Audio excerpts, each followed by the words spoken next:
Le loup qui voulait être un artiste. Texte de Oriane Lallemand, illustration de Éléonore Tuillier, édition Ozu. C'était un beau matin d'été. Les oiseaux chantaient, les feuilles bruissaient doucement dans le vent, les fleurs s'épanouissaient au soleil. Assis près d'une cascade, Loup rêvait. « Que fais-tu donc, loup ?» demanda Maître Hibou en se posant près de lui. J'admire le paysage. C'est un enchantement, ne trouvez-vous pas ? Répondit Loup. Oh oh, fit Maître Hibou, te voici artiste maintenant. Le loup réfléchit un moment. Lui, un artiste ? Maintenant que j'y pense, j'ai toujours eu envie de peindre. Je le sens, j'ai du talent. Et il fila chercher une toile, un chevalet et des tubes de peinture. Loup s'installa à l'ombre d'un grand chêne, devant la cascade. Il étala les couleurs sur sa palette et se mit au travail, le cœur léger. Loup était si absorbé par sa tâche qu'il n'entendit pas Louve arriver. « Bonjour, Loup, que fais-tu donc ?» « Je peins. » répondit Loup. Les couleurs de la forêt, le chant de la cascade, je suis inspiré. Louve regarda la toile. Il y avait beaucoup de violets et beaucoup de bleus. « Loup chéri, fit-elle, je crois que tu n'es pas le meilleur des peintres. Par contre, tu es le poète de mon cœur. » Louve a raison, je suis un poète dans l'âme, s'exclama Loup. Et il fila chercher du papier et un crayon. Une fois bien installé, Loup regarda autour de lui et écrivit.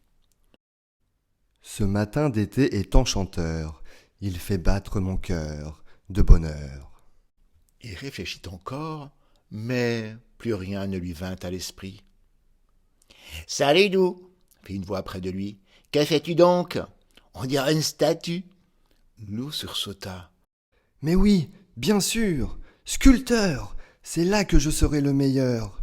Merci, Valentin. » Pour sculpter, Loup s'installa avec demoiselle Yeti dans son jardin. C'est la seule qui avait accepté de poser pour lui. Il se mit au travail, façonnant la terre glaise à pleines pattes. Quand ce fut terminé, il regarda son œuvre avec fierté et dit « Tu peux venir voir, Titi ?» Demoiselle Yeti regarda de plus près l'œuvre de Loup et se mit à hurler. « Mais tu n'as aucun talent, ça ressemble à un éléphant, espèce de comique, va !» Elle piétina la statue avant de disparaître entre les arbres, furieuse. « Comique ? Mais pourquoi n'y ai-je pas pensé plus tôt ?» fit Loup. « Faire rigoler, voilà ce qui me plaît. » Avec entrain, Loup monta son petit spectacle. Quand il fut prêt, il installa une estrade dans la forêt. Quelques animaux intrigués s'arrêtèrent pour le regarder. Hélas pour Loup, ce fut un vrai désastre. Ses blagues ne faisaient rire personne, et il dut s'arrêter en plein spectacle. On lui jetait des tomates. Tête basse, Loup rentra chez lui. Il s'installa sur son canapé, ouvrit son journal préféré et lut.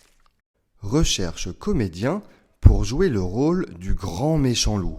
Audition jeudi à 15h. Loup redressa le museau, une petite lumière dans les yeux.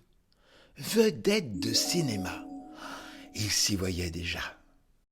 Le lendemain, Loup se présenta à l'heure dite pour l'audition. Dans la salle d'attente, de nombreux comédiens attendaient.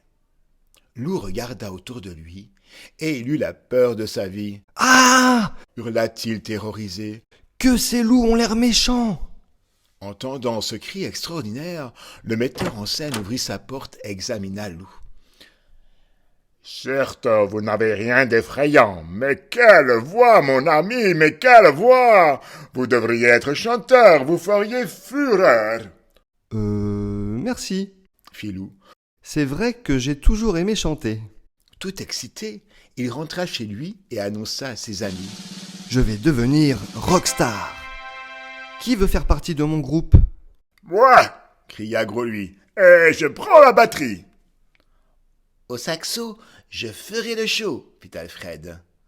À la guitare électrique, je serai fantastique, se réjouit Valentin. Moi, je peux écrire les chansons, proposa Joshua. Dans un coin, Louve et demoiselle Yeti avaient l'air contrariés. Et nous alors? Fit Louve. Vous, Trésor, Répondit Lou. vous serez nos choristes. Mais qui va chanter? Demanda demoiselle Yeti. Moi, évidemment. Dit Lou. Il paraît que j'ai une voix terrible. Écoutez un peu. Il commença à chanter. Ses amis en restèrent interloqués. Lou avait vraiment du talent, Rendez-vous ici demain avec vos instruments. fit Lou. Et quand nous serons prêts, nous ferons un concert. Le groupe de rock fut baptisé les Rocking Lou. Il fallut écrire les chansons, composer la musique, monter une scène, s'occuper des éclairages, du son et répéter chaque jour. Quand tout fut prêt pour le concert, des affiches furent collées dans la forêt. Venez nombreux au concert des Rocking Lou, musique d'enfer, ambiance assurée. Le grand soir arriva enfin. Lou entra sur scène, il prit une profonde inspiration et commença à chanter. À la fin de la première chanson, il y eut un grand silence. Puis, les applaudissements explosèrent. Une autre, criaient les animaux déchaînés. Rassuré, Lou reprit le micro. C'était parti pour le show. Ce fut un concert du tonnerre. Lou mit le feu à la forêt entière. Le lendemain, les Rocking Lou firent la une de tous les journaux. On les invita à venir chanter sur les scènes de Paris, New York, Rio. À toutes les invitations, Lou répondit « C'est gentil, mais non merci. Être une star, c'est super, mais j'ai des tas d'autres choses à faire. »